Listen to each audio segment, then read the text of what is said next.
Popcorn therapy. Popcorn therapy. Popcorn therapy. Popcorn therapy.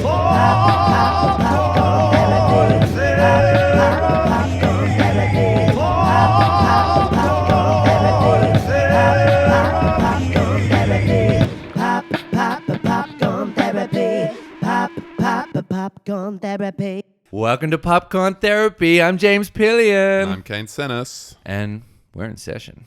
Ooh, that went well. How did it go? That went well. I think it went well. We rehearsed that a lot. Yeah, that was at least an hour. How you been, man?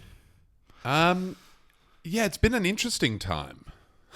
Because we haven't seen each other in about a fortnight or more. Right. Which is the longest I think we've gone. Yeah. And, man, I was missing this. I was getting a little bit ants, man. I had ants in my pants. Yeah, and it's been really cool because this is we haven't really got together and spoken since we put this stuff out there, and so that's been kind of cool that it's officially out there in the ether, Oh, that's right. So right? Yeah, just under a fortnight It's a ago, real thing, man. we got out there. Congrats. We're out. Oh, look, we're just having a little toast. Cheers to that. Cheers to us. Yeah. And cheers to you if you're listening, This is number 4. Yeah, and you're in therapy. You're in therapy. And this is way more fun than normal therapy, You right? don't even have to pay for it. Yeah. We are pledging to dive a little more into therapy. Right. Some of our listeners have said, that's what we've really enjoyed the most. That's so cool that you're talking about movies, but can you not? Yeah. Can you just change your whole brand? Hey, why don't you guys change your names? You guys should cut your hair and join a pop group, Can't cut my hair, man. That's where I keep my strong. How did it feel for you when you cut your hair? I mean, I sported hair for long hair for 5 years, and then I woke up one day and I was like, it's coming off. And my girlfriend Billy, she was like, ooh. She's like, I've never seen you with short hair. I don't know if I'm ready for this. This could be the deal breaker. Yeah. And you know what? I'm a lover of Curb Your Enthusiasm, Larry David. You're the motherfucker. I love you. And I would have been impressed if she's like, it's over. Yeah. I'd be like, Yeah. I'd fall back into the Larry, like, don't go. Come on, I'll put it back. It's like the close talker, the loud laugher. Man. Just short hairer. Just doesn't work. Any girlfriend that breaks up with me that has any kind of relation to the Seinfelds, the Curb Your Enthusiasm, I'll be like, I applaud it. But yeah, man, so that's been really cool. Just that we're kind of officially out there and we're going to keep on rolling on and until we run out of stuff to say, which will probably be never. But anyway, I cut you off from earlier, man. No. Because, I'm bringing us back there. Oh, you are? You were steering yeah. us? I'm steering us back. We go all over the place on this show, but that's okay. So it's also been a bit of a sad week because I'm a big basketball fan, and I became a fan of Kobe Bryant when I was 12 years old, and so that was definitely it's been really strange how not just me but the whole world. I mean, it's been amazing to see the outpouring since he's died, to see how many people have, whether they flew that flag proudly and wore Lakers jerseys around in their normal life. I know I've got 6 of his jerseys in my closet, and they had been put away in storage. And as soon as he died, I just got them all out, and it just made sense to me. I just thought I had, and it's not because I'd seen anybody else do it. I just have to put one of his jerseys back on. Just walking around the day or two after he died, I'd leave the house, and every time I go on a walk, someone was wearing a Kobe jersey, and there was. I walked past one guy, and we kind of looked at each other, and there was a nod, and it's like. It's an understanding. There was an right? understanding, and there was something about Kobe that I didn't realize. He was always my favorite basketball player. I wore the same number as him, and so when I saw that he wore number 8 when I was a kid, I was like, oh man, I think this guy's going to be my favorite player. This was years before I ever, knew what Los Angeles was or had any plans to move there, and obviously I lived there for 7 years, so LA has been part of my life, but oddly enough, wasn't a mad Lakers fan while living there. It was really before moving there. Crazy. And since I've been back. Okay. I didn't realize how much of an idol he was until he passed away. Well, that is such a profound thing and this applies through all facets of life. you don't know what something really is until it's gone sometimes. Yeah. You know, it's like the fucking song. I didn't even have any real idea of who he was apart from being like a fucking badass on the court. You're right. And he had his baby girl with him. Man. Well, as soon as I heard that, I mean, and then the plot just got worse. One of her friends from her basketball team was on the plane, and that girl's two parents, and so there's a boy and a girl left at home who are now orphans. No, their sister and their parents dead, and he was just trying to get them to their joint daughters, their daughter's basketball game, which he was coaching, and Kobe, being retired, was spending so much more time with his daughters to where everyone in the league who knew him was like, man, he's so much happier now than he ever has been. Wow. Because he was such a fierce competitor. They only saw the Black Mamba, the deadliest snake in the world, attacks you unprovoked.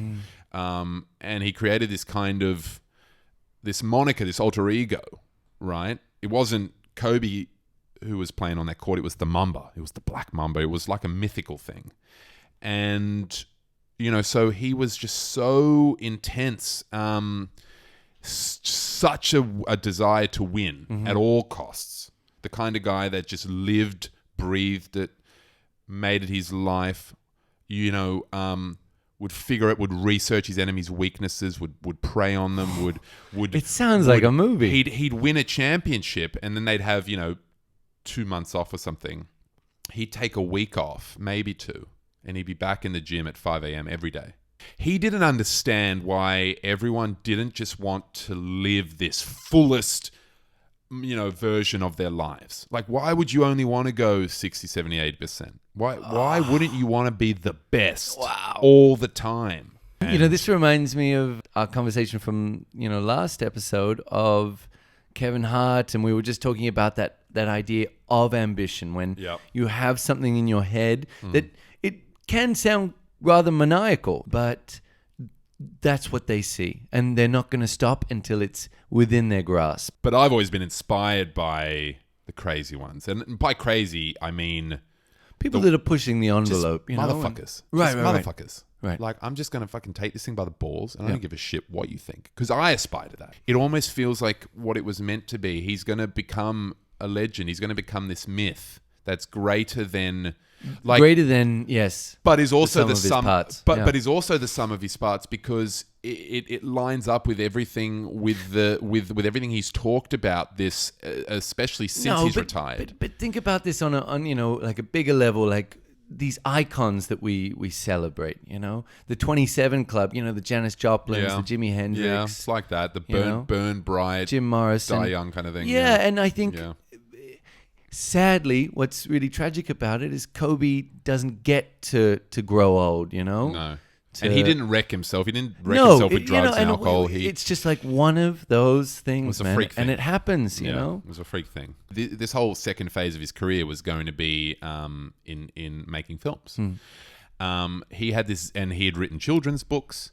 And he, apparently there was this celebrity, I think it was a baseball game. And Macklemore was there, the rapper. Oh, wow.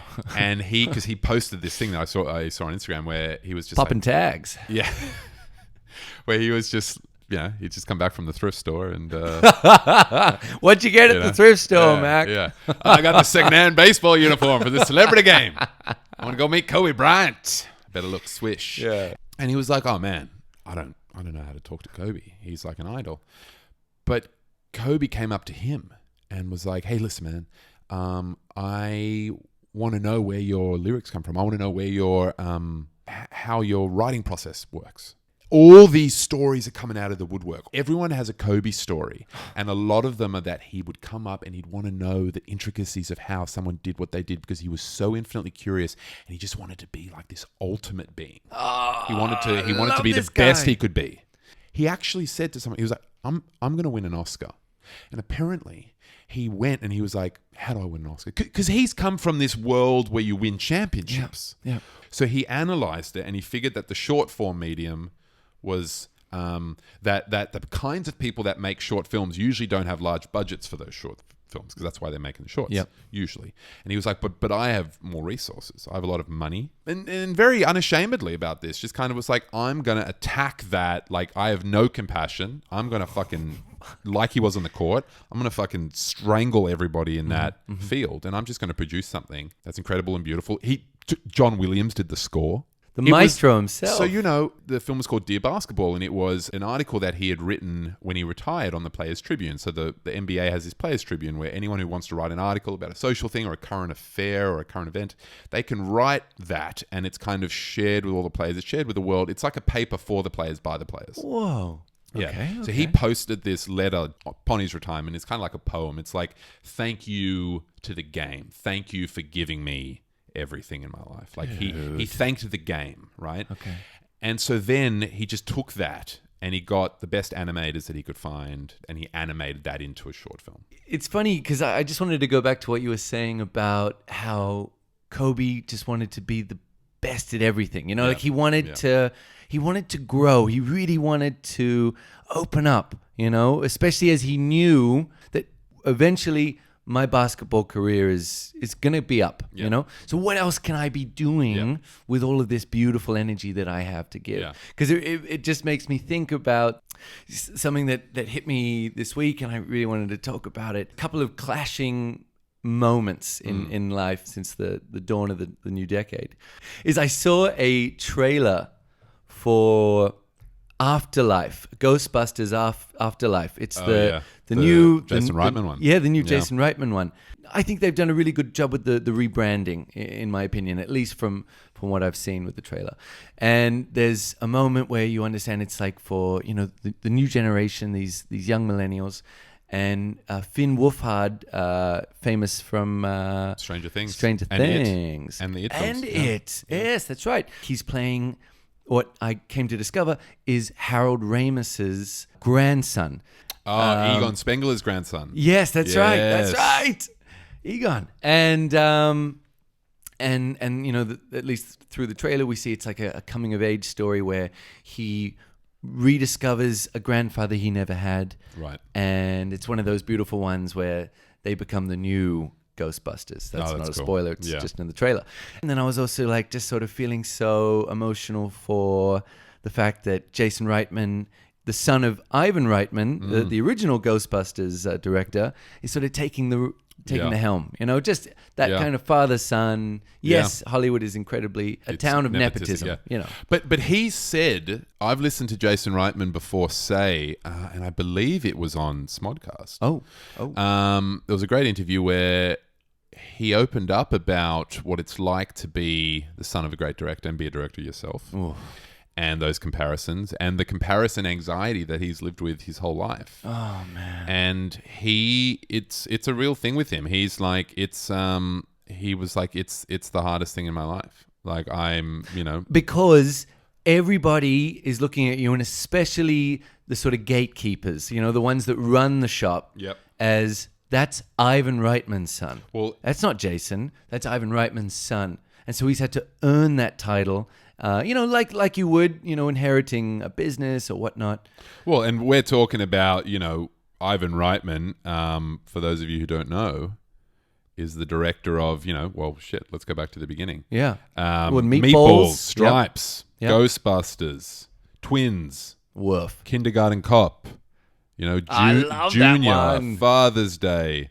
Right? Yep, I mean, No Strings Attached, man, Draft Day in later years. But I'm sorry, like, he is a survivor. Like, he's someone, and, you know, incredibly talented. He's a comedy legend. But he's also someone that he's always been very good at knowing which way the wind is blowing. You know, like I remember reading this great sort of story. I think it was in Arnold Schwarzenegger's Total Recall, his autobiography. Oh, yeah. From, I think, 2012 or something. The Austrian Oak. Yeah. My mom's Austrian. Woof, man, that guy.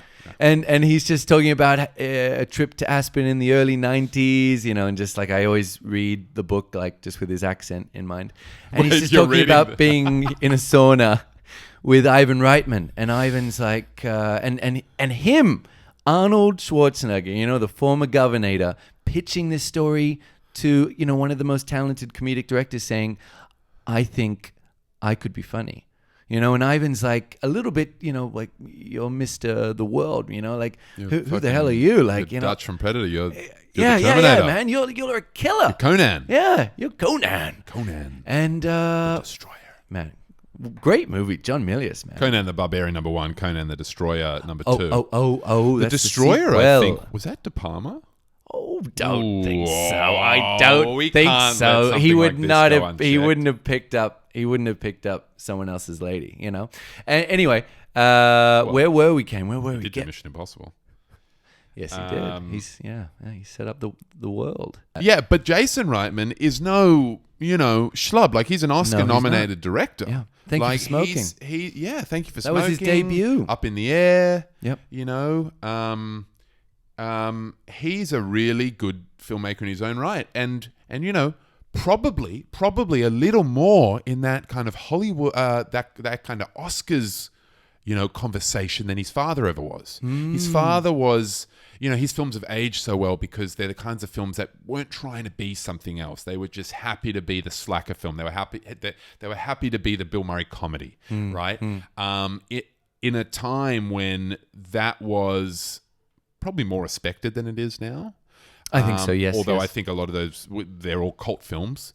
But he was a director of cult films. He wasn't a director of Oscar-nominated films. And there's something in that I think is almost cooler. Right. So the idea of him taking over and doing the new Ghostbusters, that must have been him in some way saying, "Fuck this! I'm taking it head on. I'm gonna stop hating this part of myself, and I'm gonna embrace it." Yeah. Right? Because his father is Ivan still alive? Yeah, he's still here. He's still here. Yeah. And just saying, I'm going to embrace this, and I'm going to connect those dots, and they didn't have to go with him. No, they didn't. I think, however, whatever the story is, I just think it's a beautiful thing. It'd be exciting if it's him just accepting. You know what? I think I am more like my father than I would ever let on. Like, I think I think like that about my father. Just like slowly accepting certain things as you get older. I'm going to carry the tradition on how I feel it should go, where it should go. And I think that's a beautiful thing. I think that's really interesting, that idea of just, you kind of always end up being closer to your parents than you want when you're younger, but being okay with that and actually coming to a place where you really are actually proud of those facets of your parents that you have, as opposed to, I get my anxiety from my mother and I get this from my father. Actually leaning in, I think that's almost an ultimate maturity, and I can't say I'm there yet. No, that I feel like it's a lifelong pursuit. But I think so, and I don't know if you ever really get it until the parent, in a way, passes on, and you almost move into their shoes. Wow, it's like there's that great quote. I didn't love the movie too much. I'm coming around to it. Don't at me. But The Last Jedi. You guys should add him. The I'd be honored to be added. Is that The Last Jedi, the Ryan Johnson one, the second Johnson. film? Yep. There's this line in it where Kylo Ren, Adam Driver, goes, forget the past, kill it if you have to. And you know how he kills his spoilers. Yeah. He kills his father at the end of the first one. The theme it's kind of telling there, this father and son's theme, is he kills him.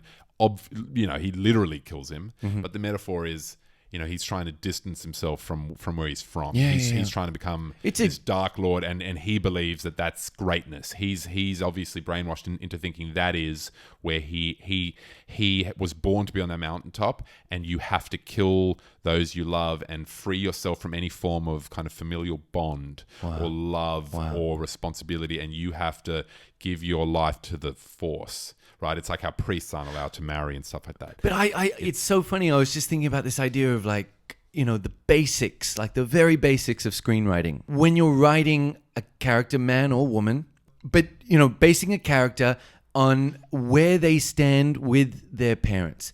Do they have a relationship? Are they fighting? Are they close to them? And I think you can tell so much from a character, not even knowing anything about their parents, but by how they interact. By how they interact with the opposite sex, etc. You can learn so much through that connection, and that fucks me up. You know, Why? just as a universal notion, like doesn't matter what language you speak, that is an intrinsic part of being human. You know, our connection or disconnection to our mother and our father, or a lack thereof. Well, it's kind of funny to think that we got here from talking about Ghostbusters. Well, it's so funny because I just realized I didn't finish. So let me go back. Oh yeah, rewind. So seeing this trailer, having all of these thoughts was, I'd just been reading a section on Groundhog Day in one of my academic books that I'm having to read for my PhD. So Groundhog Day, which Harold Ramis directed and co-wrote from the early 90s. For anyone that's been living under a rock, hasn't seen this classic, it's about a cynical yuppie weatherman who has to go to a small hick town, as he describes it, to capture some hokey traditional crap about whether they're going to have a bad winter. Well, it's the annual Groundhog Day. It's the annual Groundhog Day. Sorry, that's what groundhogs all come. I was trying to get to. And sorry. No. I needed to get there. Yeah. And I was just giving a little nudge along the way. And so cynical Phil Connors discovers Bill Murray, woof, the king of comedy. He wakes up in the morning to discover that everything is the same. Everything is exactly how it was the very first day he woke up in Punxsutawney. That's the name of the town? That's the fucking name I love of the that town. you know that. That's and great. Punxsutawney Phil is the little groundhog. That's his name.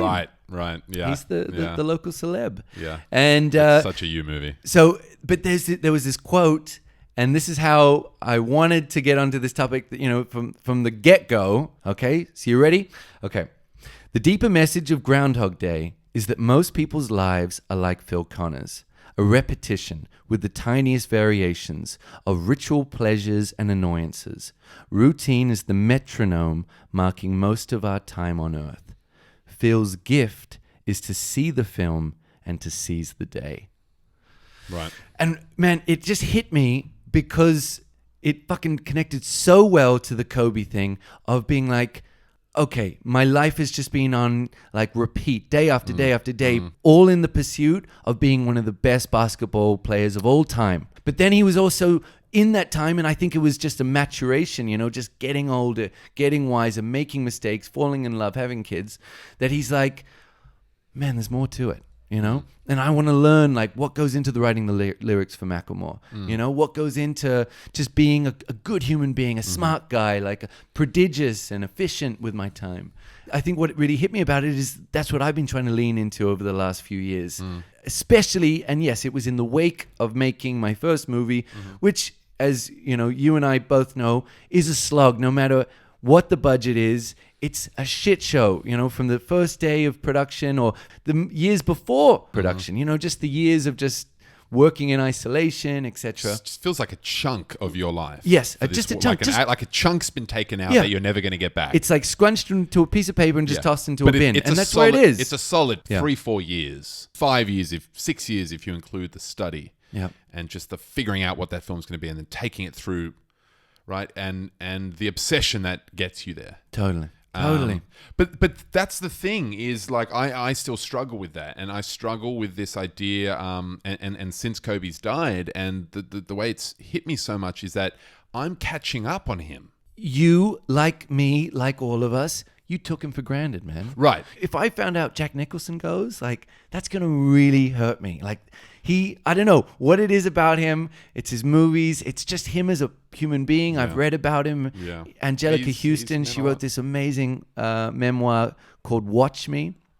And she had this 10, 15-year relationship with him. And I was like, man, this is who I am, or at least I think I am. His like famous motto is more good times. You know, that's me. I want more good times of work, of play. I just want to suck it all up. Yeah. So I really love the way he lived life, man. He sucked it up. Yeah, man. And honestly, fuck what everyone else says. Like, if you connect with somebody, it's not about a direct comparison. It's not about going, well, am I Jack Nicholson? It's like, no, you're fucking James Pillion. Like, everyone owns themselves, right?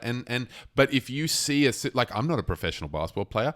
I don't even play basketball anymore, and I'm like middling at best. But I loved it, and it meant so much to me. When I was seeing a therapist in LA, that's the cliched statement of the century. Yep. She got me to do this thing. It was all about kind of closing my eyes. Like, it was meditation, but it was almost premeditation. It was trying to find that happy place.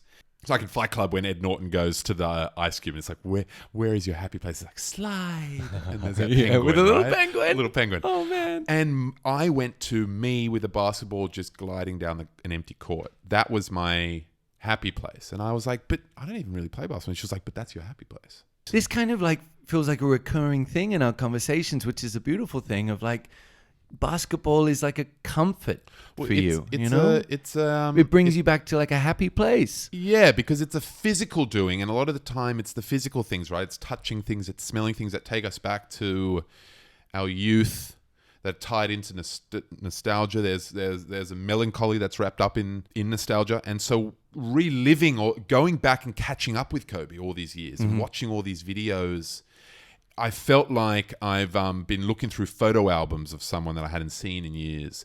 And I sound like some obsessive fan. You sound like a freak, man. I sound like like fucking stay away from me. Stage 5, clinger. Yeah. Clinger, stage 5. We got a clinger. We got a clinger. Stage 1, 2, stage 5.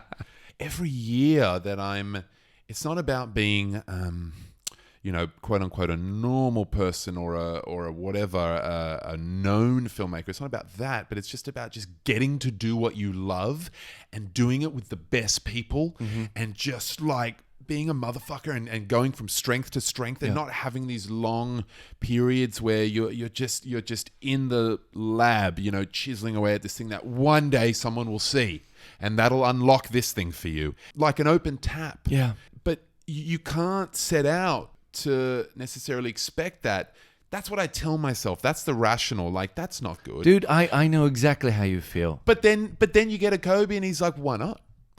Why don't you fucking turn that tap on and stress about it and beat yourself up, but come out the other end and fucking live your life to the max and never look back on that, no matter like how hard it is. I don't know what you just said, but it just sparked something which is so funny.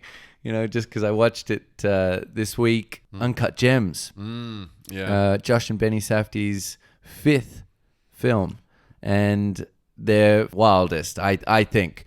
I was just thinking about that idea of just wanting that opportunity, to just get to that higher place. And Adam Sandler plays this middle-aged, bumbling wreck. Like, he has not been taking his ADHD pills, he's absolutely bonkers. And he just wants an opportunity to show the world how great he is. But he's fucked up so much that it all might just catch up with him for good. It's like a razor's edge. Yeah. I don't know what it is about the way they're telling stories, but it's shaken me up. I think what was exciting is, I've made most of my movies, even Far From Here at times, my feature film, but music videos and whatnot, just stolen locations. Oh, yeah. And there is an added thrill to it of just capturing something honest and, on someone else's dime, That's cool, man. And, almost like, I remember this great saying, like, always ask for forgiveness, not permission. Yeah, that's it. It's a beautiful thing. Yeah. You're going to have a lot more stories if you're having to say sorry. That's really cool that film had that effect on you, though. Well, I'm wearing, shout out Alara Pictures, who produced Uncut, produced Good Time, their previous film. Dude, that's a little bit of hot goss. The producer, Sebastian Bear McLeod, for all you ladies out there, well, it's really for all you men out there, married Emily Ratajkowski. Oh, right. Just last year, who... woof, woof, woof, woof, woof. Like that dirty boy, man, that he's got her off the market, Anyway, I'm wearing this T-shirt from the Good Time release. Buon tempo. Bon Tempo, yes, that's right. It features Robert Pattinson and Benny Safdie, who play this really ragtag group of brothers that are essentially running around the boroughs of New York for 2.5 hours. Like, it's non-stop. It just doesn't stop. Because Robert Pattinson had this moment, a few years back where he was just like, hey, I just kind of realized at one point, I got some connections. Like, my agent can just get me whatever filmmaker I want to work with his phone number, and I can just kind of call them up. And that thought had never occurred to him before because he never thought of himself as famous necessarily. So he got over that. Yeah. And he just started to go, what filmmakers do I want to work with? Like, whose films do I just like? And he was just a fan of their work. And so he just called them up, I think. But just to stop you there about breaking down that barrier. Like, he had to kill something in his ego to get there. Yeah. I'm a movie star. I'm Mr. Twilight. Or he never thought that. But you know what I mean? Of just like this idea of, we know Hollywood. Yeah. He would have been surrounded, even if he didn't want to, at certain points, with people, the sycophants, the yes people, like, Robert, you are God. You are Jesus incarnate. You are going to be in the next Spielberg movie. And he's like, yeah, but I want more than that. I want grit. I want to sweat. I want to suffer. I don't want to be the shiny-faced dork that everyone laughs at because he's just a safe movie star. No. I want to actually make art, Man, real unsafe. Like, this character that he plays, and I discovered this T-shirt, just another bit of hot goss from... It's fucking perfect. It's so perfect. I saw it on a Jimmy Fallon show. Pete Davidson, like the SNL comedian who he got into a lot of hot water and he got fired. I don't even know where it ended up, but he just became a celebrity. He also dated Ariana Grande. All right. Well, that's the most and she important broke fact. his heart. Yeah. And but he comes on the Jimmy Fallon show wearing this T-shirt. Okay. He's sitting next to Robert Pattinson. So obviously he knew that he was going to be seated with Robert Pattinson. He decides to talk about a movie that came out the year before to not promote his own movie that he's actually there for. And just to be like, guys, Good Time is one of the best movies. I've seen it 25 times. Wait, who's wearing the T-shirt? So Pete Davidson is wearing it. So he's a good friend of Sebastian Bear-McLeod, the producer who married Emily Ratajkowski. Why is he on the show? He's there to promote a movie that he's in. But not that movie. Not that movie. What was the movie? I don't even know. He was like, what am I going to talk about that movie for? I was in it for like a couple of seconds. I don't want to talk about that. I want to talk about Good Time. I don't even, where were we? We were talking, it was that ferocity and that fierceness and that drive, and that's what the Safdies kind of represented. That's what they captured. So what I guess I'm curious is, having gone through that experience of making a film, you obviously know what that feels like now that you've kind of diversified a little bit and you've tried to not value yourself solely by those things like I'm a piece of shit if I don't make another movie right exactly away, right? Yep. This year, next year has to be because it really and I feel like I want to get where you are. You gave me this David Lynch book, Catching the Big Fish, about transcendental meditation.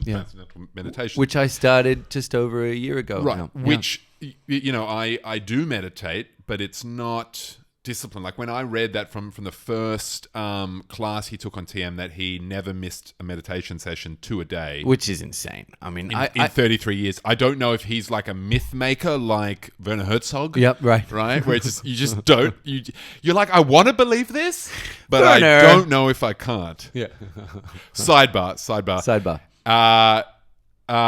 Werner Herzog, have you seen the clip in one of those docos where he's talking about the guy with the chainsaw?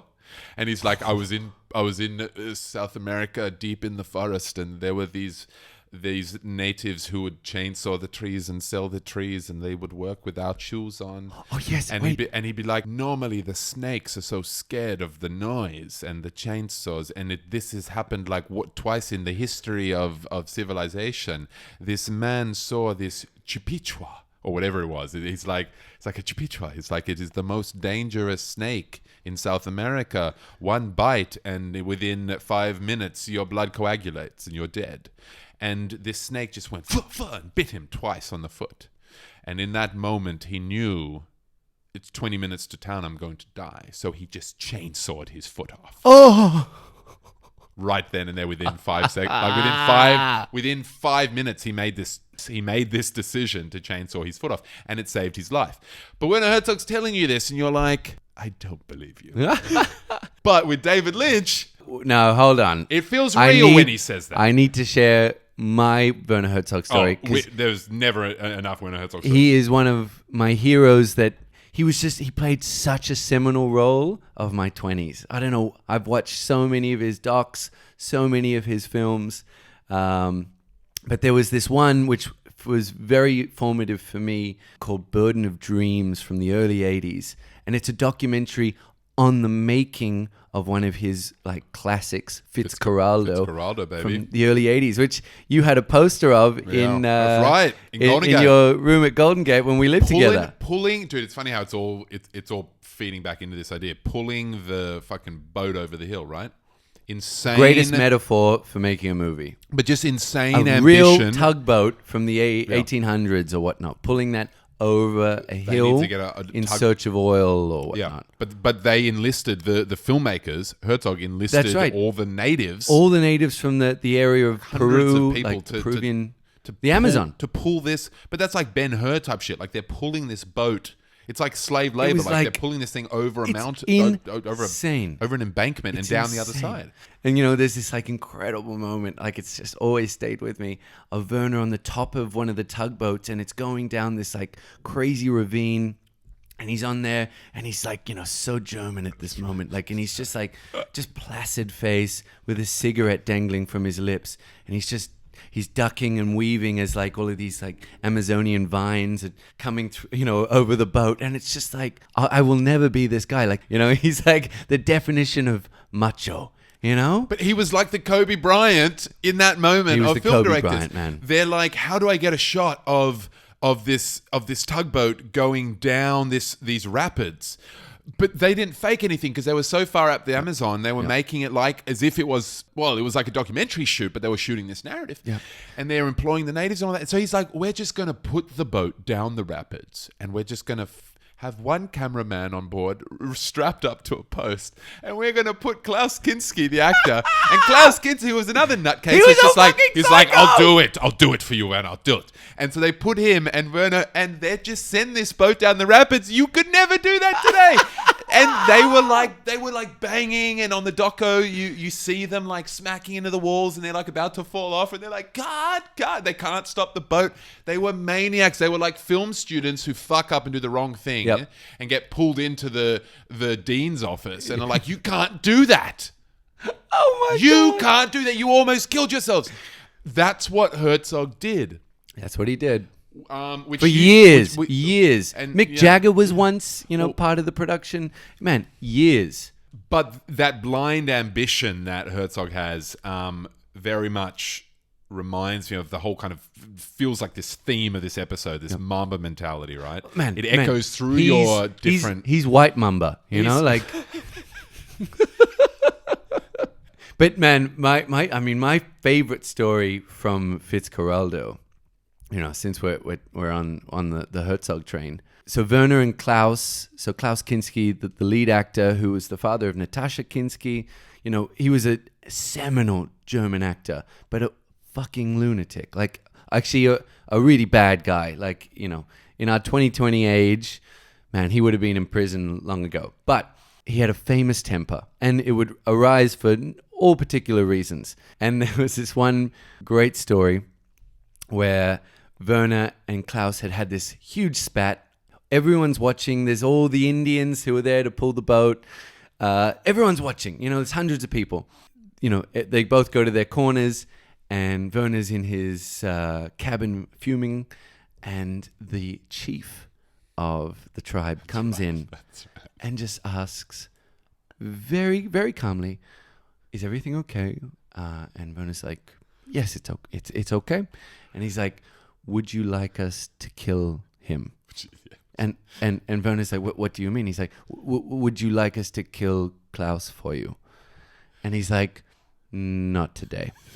It's like, and that for me that's the metaphor for that film, man. It's Right. just pure chaos. Like beautiful chaos. Like the fact that no one really died is insane. Yeah. Well, and also in Aguirre, Wrath of God, which is my favorite Herzog film. Man, like fucking, You know, all the new Hollywood, they loved that movie. They Well, were just yeah. enthralled. Well, it's kind of almost the proto Apocalypse Now, isn't it? It's a descent. It's a down Heart of the- Darkness, isn't it? It's a Heart You of know? Darkness down the river, losing your insanity, your sanity, losing your insanity and become insane again. I'm back. I'm back. I'm back. We thought you were dead. I've just been down the Amazon for a few months and fuck, if you saw what I saw. Fucking monkeys climbing on shit. But you know, every time I step into nature, like every time I go on a hike or something, I have this voice of Werner Herzog in my head from his documentary while shooting, I think... What, Grizzly Man? Well, no, I think it was on Best Fiends, the doco about him and Klaus. It's a right? great doc. Best My Best Best Fiends. Fiend. My Best Fiend.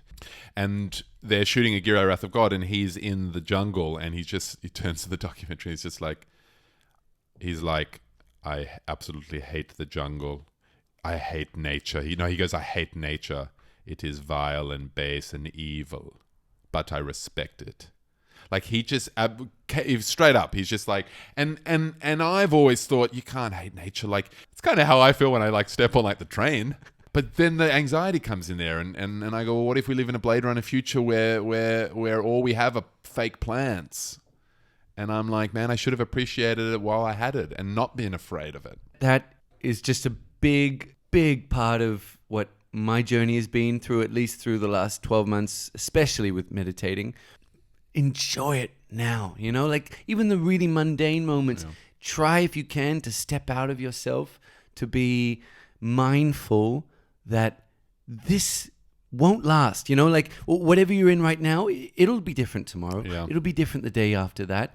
So whatever you are feeling, even if it's sadness, even if it's anger, is for a reason. It's like, no, it's okay that you're unhappy. It's okay that you're angry. It's just one of the emotions. Happiness is not what you live for. Just because it feels the best and we always want to feel good. It's like, well, you can't be tripping on MDMA every day of your life either. Like it's reserved for a certain time and other times you're not going to be happy and you have to actually just accept what those emotions are instead of feeling like afraid that you've slipped out of happiness and you need to get back, that you're in the upside down, that you're in a bad place. It's the fear of anything that doesn't feel happy that only feeds into that thing and makes it worse. If you were just like, no, I'm just going to accept this for what it is. I'm sad. Yeah. I'm angry. And you know, going back to David Lynch's Catching the Big Fish, which really is about his journey into transcendental meditation and the effect that it's had on his life and his ability to just simply stop and reflect in a more objective sense. So sort of sitting outside your body and looking in and looking around and saying what really matters. And I think that's what's so exciting about what the book holds and the promise of it. We live in an unprecedented day and age where you can be happy a lot more than ever, but it's not necessarily true happiness. No. Being able to go bowling and watch a movie and just Skype all night or whatever. Yeah. But that's not happiness. That's like the icing on the cake. It's not giving you nutrients. Well, it's surface level happiness. It's like what he also says in that about to catch the big fish, right? It's the concept that you have to dive deeper. Like the deeper you go in the ocean, the bigger the fish, right? The bigger the catch. Yep. The deeper you dive, the more fulfilling that happiness will be, the more long-lasting, the more real it is. It's not just a quick pleasure. It's not a Band-Aid. You're actually digging down to find the real gold, right? And it goes back to that quote from Richard Corliss, an academic on Groundhog Day, about the metronome. Like we tick and we talk and we tick and we talk. And the more that you can learn to at least just reflect on what you're ticking and what you're talking. What is your daily intake? You know, what is your daily life? And what could you rearrange to seek more pleasure, to feel more accomplished. And, it's not, the pleasure of, a glass of wine. I'm talking about things that really move you to feel like, like I can breathe better, I can sleep better. Because I think leaning into those sort of needs that are constantly calling our name, if you can make it a daily practice, I think there's a lot of benefits to be had. There's this great, I just want to read this one little bit from this book, because I just started reading this book, which you gave me, and it's just been sitting there, and of course, quite ironically, I've taken that stance, which the kind of book is trying to get you to get out of that habit. And I started reading it, and then I just kept reading, and I realized, like, I need to get back to this tonight. I need to get back to this as soon as I can, because there's a message in here, and it's just so easy. It's calling your name, dude. It's calling my name. He says, so this is the great David Lynch, the director of Mulholland Drive, Blue Velvet, The Elephant Man, Twin Peaks. When I started meditating, I was filled with anxieties and fears. I felt a sense of depression and anger. I often took out this anger on my first wife. After I had been meditating for about 2 weeks, she came to me and said, "What's going on?" I was quiet for a moment. But finally I said, "Well, what do you mean?" And she said, "This anger, where did it go?" And I hadn't even realized that it had lifted. I call that depression and anger the suffocating rubber clown suit of negativity. It's suffocating, and that rubber stinks. But once you start meditating and diving within, the clown suit starts to dissolve. You finally realize how putrid was the stink when it starts to go. Then, when it dissolves, you have freedom. Anger and depression and sorrow are beautiful things in a story, but they're like poison to the filmmaker or artist. They're like a vice grip on creativity. If you're in that grip, you can hardly get out of bed, much less experience the flow of creativity and ideas. You must have clarity to create. You have to be able to catch ideas.